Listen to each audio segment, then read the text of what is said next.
Hi there, so we're continuing with the binning part 2 exercise, specifically the visualization.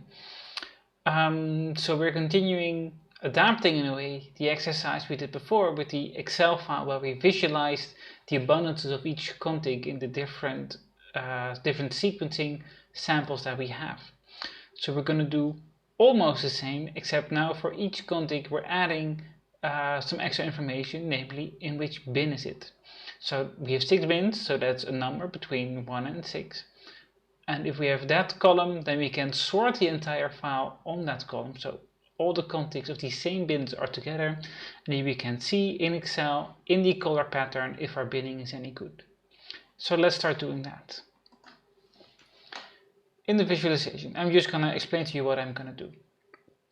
So we have this depth matrix we have made before. And in the depth matrix, remember there's the name of each config. So what I'm going to do now to join with that depth matrix is make another small table which I call bin list. And this bin list starts with a header, bin, and then a tab, and then a config name. So this will be a list that looks, it's a 2-column table. One column is the bin, 1 to 6. The second column is the config name. So this piece of code makes that list for you. If you don't want to understand it, then close your ears for the next 2 minutes. You don't have to, but if you want to, be my guest. So I make the header, echo this thing into the bin list, and then there will be a file with just this single line. I change the directory to data/bins. So do remember that if you put your bins in a different folder, then this part will not work. So be careful with that. Make sure that you have your bins in data bins, or change this line for wherever you have put your bins. That's also fine. So we move to that directory using change directory, and I start a loop. I start a loop for all FASTA files that are in there, all .fa files, and I name these f inside the loop. So what I do is I take from this variable f, echo f, and I take the first part of the name. So the names are bin1.va, bin2.va. So I take the part before the second dot, so that's bin.1 and bin.2, etc. Next thing I do is I take only the headers of this FASTA file, like we've done before. And then this is something new. This is perhaps the only new thing that we do in this exercise. So what I do is I add the name that I just defined up here. I add that to the beginning of the config name.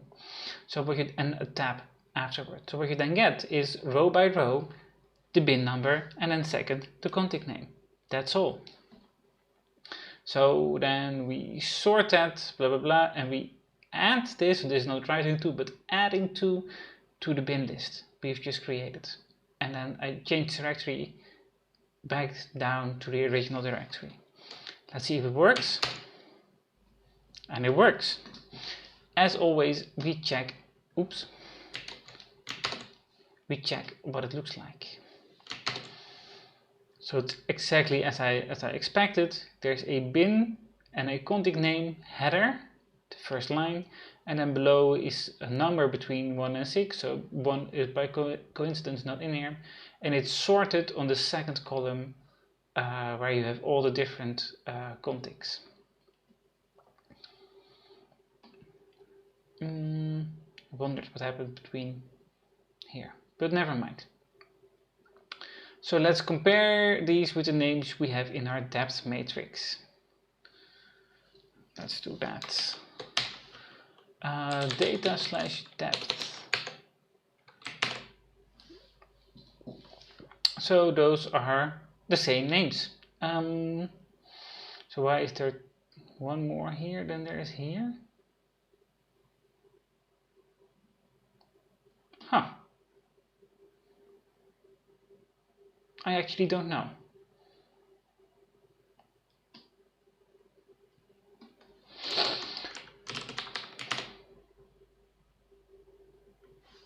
Okay, let's see if this is gonna work. It makes me a tiny bit skeptical. Oh, okay, so Well, I will explain this now. So, a little bit ad hocing here, and let's make it 12. So what do I see here? In the list of contigs that were put in bins, so that's the list up here, it starts with 1 to 9, and then suddenly it skips 10, 11 and 12 and moves on straight to 13. So I know from this thingy down here where I have the depth matrix, I know that those contigs are in the depth matrix. So why are they not binned? So for some contigs, MetaBot is not confident enough that it should go in one bin or the other, so it puts them in neither. So not all not all contigs are put into bins. That's what we see here. So that's nothing to be alarmed about. What was the exercise we were doing? We were checking if the names of the contigs in one file, the depth matrix, are exactly the same as the names of contigs in the former file. And in fact, they are. So this is very important because these are like the unique shared parts between these two tables, and these unique shared parts allow us to combine them. So that's with this little line here is the join command, where we take the bin list and the depth matrix. So let's put that in here, where data / depth matrix, there we go. So you can go through the manual if you'd like, but you don't have to. Run this command, and out comes the bind depth matrix.tab. Let's see if it is there. ls bind depth matrix.tab, there it is. So we're going to do the exact same exercise as we did before with Excel now. We found this bind depth matrix.tab. I'm gonna download this. Download. Wait a second. There it is. Does it look okay? Yes, it looks okay. And actually you can see already here there's contig name, bin, and then all the other stuff we saw before. Contig length, average depth, etc, etc. And here's the bin numbers. So that's looking good. Let's open Excel or my Linux equivalent thereof. I do open, there you are. Download bind depth matrix.tab. And does this look okay? So make it a bit bigger. This looks perfectly okay to me. I again remove the var columns. I don't specifically need those. Move this to the side. var. I don't need those now. I'll delete these columns. So again, I take column E1 until P3. I go to format. Was it conditional formatting, color scale? Let's just do the same thing. We get the same colors, similar colors, red for low numbers, green for high numbers. And now the question is, are the red, so these, let's say this group and this group, they look similar, were they put into one bin? So what we're going to do now is sort the entire Excel on the bin line. So let's see where is sort. Extend selection, and there you go. That looks quite good to me. So this is all bin 1. Just for fun, we can color these two. Format, conditional, color scale. Let's have different colors now. Blue, purple to what is it then? Purple to yellow to red. No. Purple to green.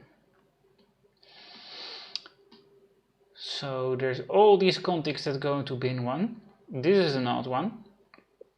So if you look at the numbers, these are all much lower than other contigs of the same bin, but it is really bin 1.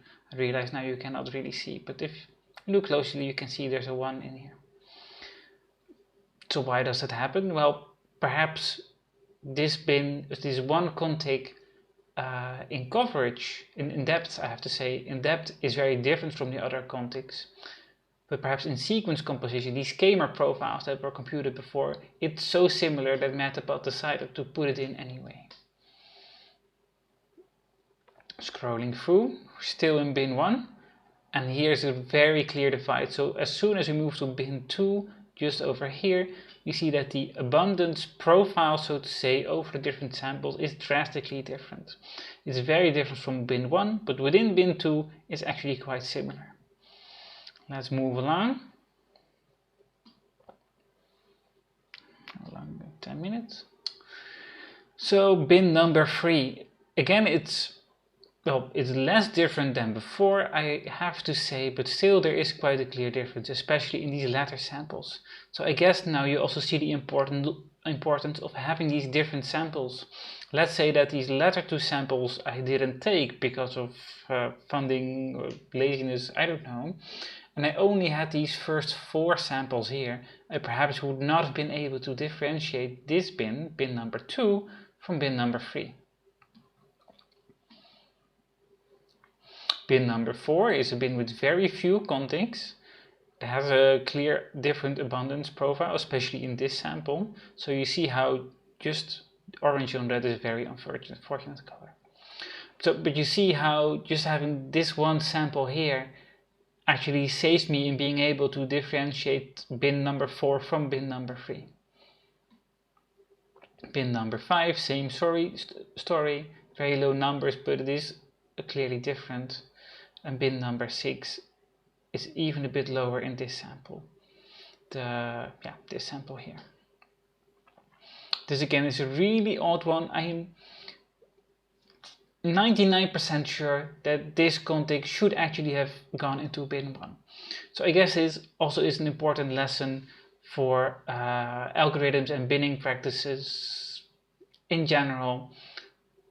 These are not perfect, these are just really advanced algorithms, heuristics at times, but they do make mistakes.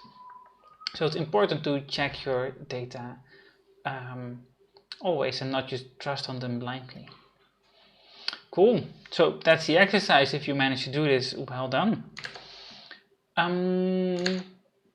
So I want to say, if you have not managed to do this, and perhaps not, and that's fine, I just wanted to point you to this website here. So you could have seen this website in the introduction sheet, where I point you to this file here. Is it coming up? It is coming up. It's one of the FastQC reports, and then here's the second FastQC report. There's also a depth matrix example. It's very hard to read, but you can copy paste this and put it in whatever if you didn't manage to make the depth matrix. And there's also the depth matrix visualized. It leads you to a Google Sheet file. So if you click this, you get actually this tab. And here I made it for you, and you can check it, compare it, whatever. So there's again different tabs within this file, different sheets, unsorted, and then here's the sorted version. It's just exactly the same. So let's see, where were we? Binning part 2. So on the bottom are 2 bonus exercises. So if you feel up to it, go ahead, it can be fun. If not, then that's also fine. So I'm gonna at least show you bonus number 1 because I think it's nice and it lets you struggle with the numbers a bit. But you have to know what a pivot table is. If you know what a pivot table is, pause this video and go ahead and try. If you don't, then stick around. So the purpose is we now have this file here where we have the depth per contig. This is a very big table, and it's not one that you will put in your publication, for example. But there is information in here that is actually very relevant, for example, for a publication. So what we want to know ideally is the abundance of bin 1 versus the, there we go, abundance of bin 2 versus the abundance of the other bins. There they are. So that's very relevant biological information about your sample, because it tells you which bacteria are abundant, and it even tells you if one bacterium is more abundant in one sample, like these left ones, versus these right ones where they're less abundant. So depending on what your samples mean and where they come from, there could be some biological meaning in there. So this bin, this microbe, is enriched in these sampling types. So the left sampling types, but depleted in the right sampling types. So how do you do that? Do you take the average? You could, but that's not entirely correct. And I'm going to illustrate that shortly in a drawing. So let's say we have a blue bin. Let's make it 2 contigs that are both quite long, and we have a red bin, nice red like this, with a very short contig and I guess a normal contig. That's very long, normal. So for the red bin, we have a bit of an odd contig here. It has a super high depth. And let's say that all the other contigs, if you map the reads back on these, have a average depth. So let's say this is 20 times, and this is 2. So for the blue contig, there we go. We have also a bunch of reads. It's 5 times, and for this one the same. 5 times coverage. And these are both, I don't know, 10 MB. No, that's insane. Never mind. Go away. 10 KB, 10 KB. There you go. And for the red bin, we do the same. So this is 1 KB, 1K, and this is 10 KB. Let's put a B here. So this is, so let's say, so the 20 and the 5 and the 5 and the 2, those are the numbers that we see in our depth matrix, right? So let's say we now want to have an average or an indication of how abundant the red bin is versus the blue bin. Now you may be inclined to, so where is my, there it is. You may be inclined to take just the average of this one column or of this one column. Say I take the average of this and then, I take the average of this for the entire first bin. So you scroll down and you select all of that, and then you have the average. So most of the time that kind of works out, but not always, and that's because of this problem. So for the blue example, that's perfect, right? We have 2 contigs in one bin, the average is 5, and that's correct. It nicely represents both this contig and both this contig. And let's say that here in the red bin we have one that's super abundant and one that's normal abundant, and let's say that the other red contigs are also 2 times covered. But if you take the average, then 20 weighs really heavy for this one short contig, weighs really heavy versus these other normal length contigs. So the average of this will be 11, and for here it will be 5. So that's a big deviation. So that's a problem that we can solve by some smart calculations. Well, they're actually really simple.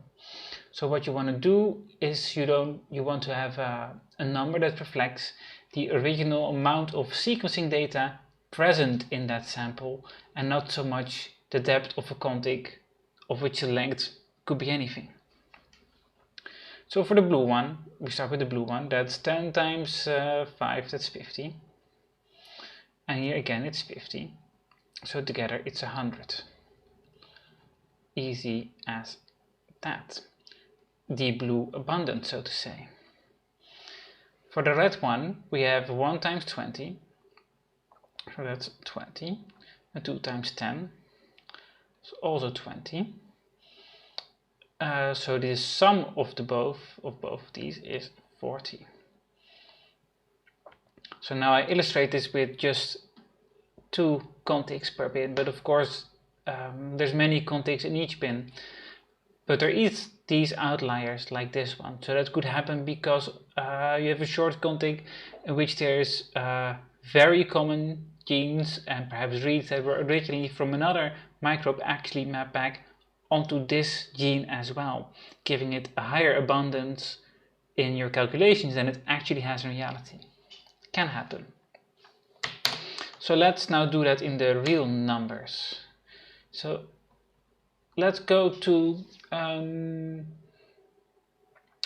did I show you this already? I am forgetful.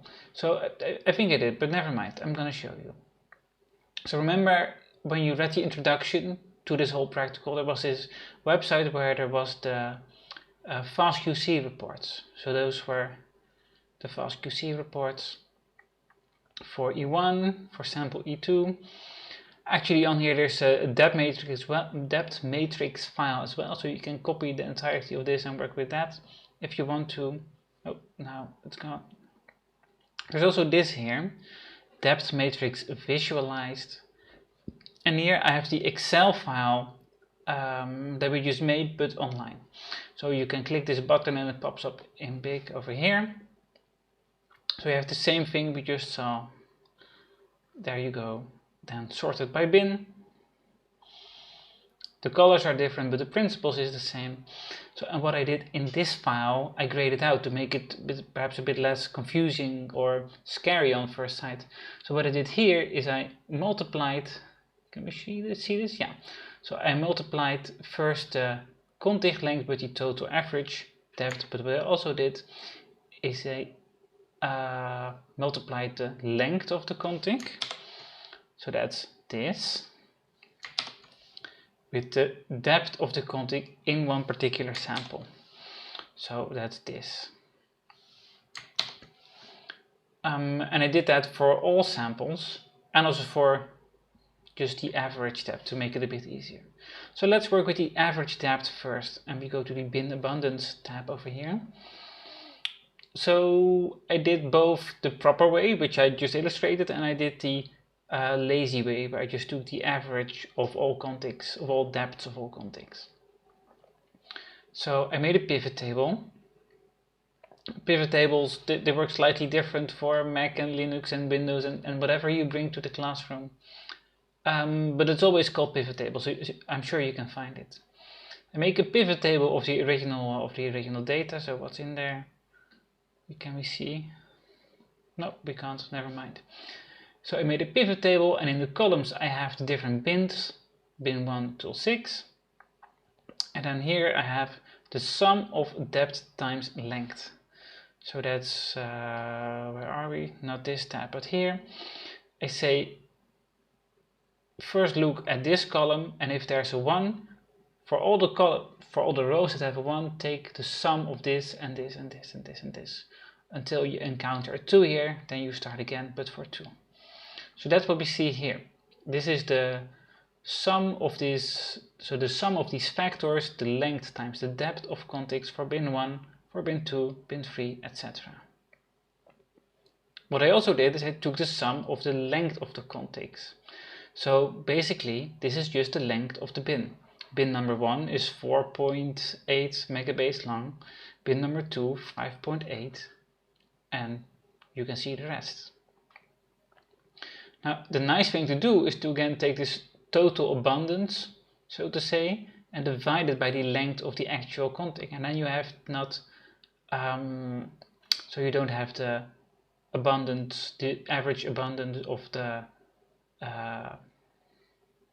yeah, let's start again. So if you divide the total abundance by the total length, you have a nice way to calculate the depth of a whole bin. So those are actually the numbers that you can see in the final column over here. Double click, you see, is the depth times length, the sum of all of that, divided by the total length of the contig. What I also did, just for reference and just to show you that it's not entirely accurate, is I took the average of this total average depth. So that's literally the total, the average of the depth of all contigs, regardless if they're long or if they're short. So we see, I crossed them out just to, if you ever look back at this, that you know that's actually wrong. 208 versus 205, I guess is good enough, right? 6.3 versus 5, that's already a big deviation. 3.5 versus 3.5 is quite spot on, if you ask me. 3.9 versus 3.87, that's fine. But here actually is one that deviates quite a lot. So that's 10 versus 4.6, that's slightly more than a factor 2 off.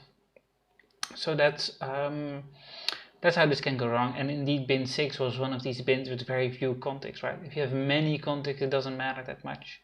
But if you have few contigs, then this can happen. So I guess the pro part of the bonus assignment, if you're now in love with pivot tables, then you can do this, but extend it a bit. So you can have the, so what's this?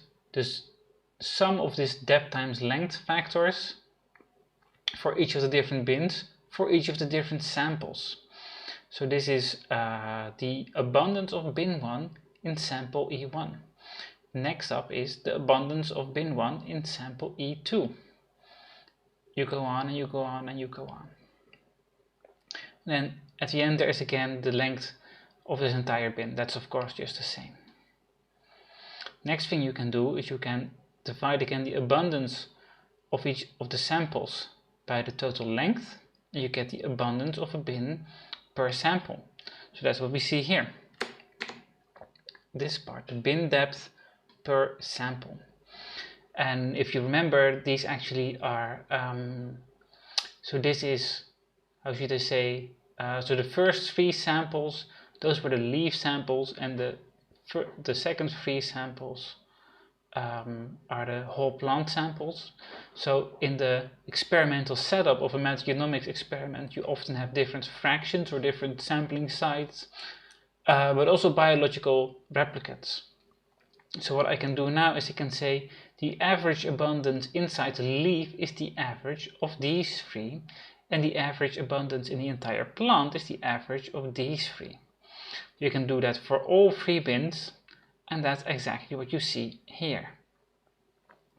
So first off, you see that for leaf and for plant, this first bin is absolutely the most abundant, clearly. So we kind of guessed that already from the first table that we saw. What you couldn't really see from that first table is that bin number 2, 3, 4 are really abundant, so are most abundant in the plant and less so enriched inside the leaf, indicating that these are bacteria that live on the outside and are not enriched on the inside. And then the final 2 bins, it's the other way around. They're enriched on the inside, but not so present in the whole plant.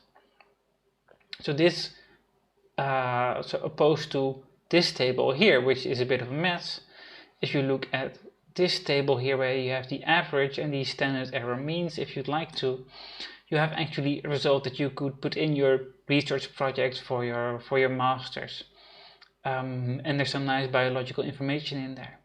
You don't need any tools to do this, you don't need to install fancy stuff, you can just do this by yourself in an afternoon with some basic Excel knowledge. So that's it. I hope this wasn't too long.